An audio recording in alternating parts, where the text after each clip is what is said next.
With the real estate market being so hot right now, what happens when you find your dream house but there are multiple contracts on it?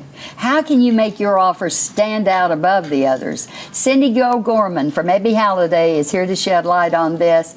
And I mean, we could talk to you all day long about tips in the real estate business. But when you want that house and there are other offers, how does your offer stand out? Well, you know, in today's market, you really, just coming in at full price doesn't guarantee you the house. You really need to come in above list price. You always want to send a proof of funds letter or a pre-qual letter with your offer. In Texas, typical earnest money is 0.5% to 1%.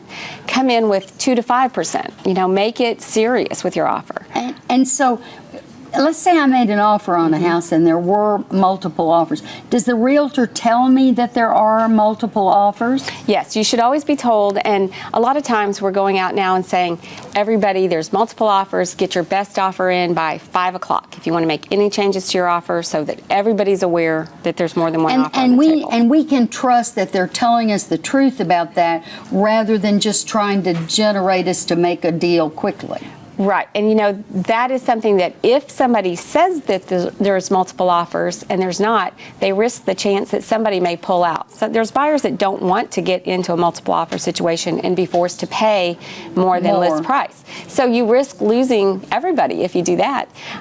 So, you know, you only do that when you have multiple offers. And there is a risk in that. You know, right. Tom and I saw a house that we really loved from the outside, and we got so excited. I loved it because it had land, and he loved land, and it had a little house you could rent. Anyway, we had the wrong reasons, and it was interesting because we put in a full price cash offer right there. Next morning, we meet each other in the kitchen, and I said, how'd you sleep? He said, well, kind of, I think we ought to pull back on that offer. I went, let's do it, because we're liking it for the wrong reasons. Right. And that's one thing with multiple offers. Some buyers are trying to just tie the home up to make sure they don't lose it while they think about it. So if you are in a multiple offer situation, you want to make your option period short to tell the seller that I'm willing to get in there, inspect it, and commit to the purchase of this property. You know, a typical option period is 10 days. Come in with a 5-day option period. Oh, I see what you're saying. And what if you didn't ask for a house inspection? Well, that's great.